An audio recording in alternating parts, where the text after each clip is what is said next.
Hi, I'm Teleri Fielden and I farm here on a National Trust farm in Snowdonia National Park, and we produce lamb and beef. So eating less but better quality meat is basically a bit of a win-win.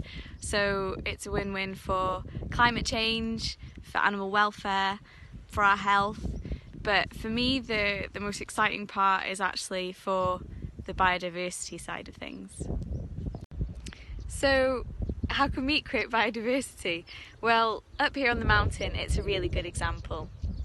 Cattle and sheep, which is what we keep here, are ruminants. So they graze, they can eat all these things here that we can't. And so they don't directly compete with us for crops, or they don't have to. But the exciting part up here is that whilst we want low numbers of stock, so we've got it in an agri-environment scheme that helps us have such low numbers, so that the trees and the scrub get a chance to come in and grow tall and protect other trees.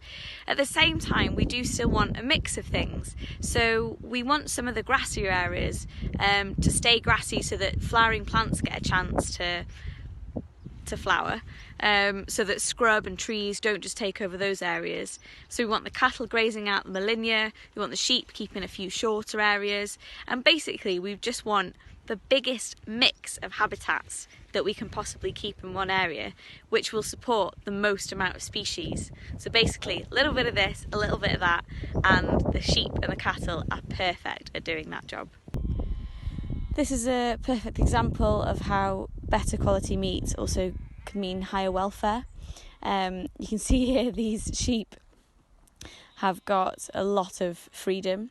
They occasionally get moved on by the sheepdog and treated by us, but apart from that they can graze all the way to Mynydd Sugin, that mountain there in the corner.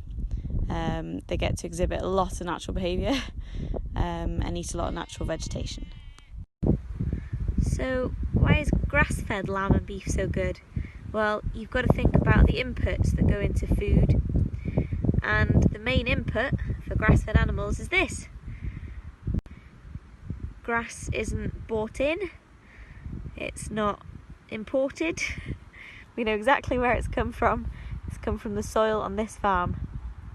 And the other thing is, when it's managed in certain ways, with species-rich grassland like this one, you get lots of flowers, which are great for the bees and the bugs.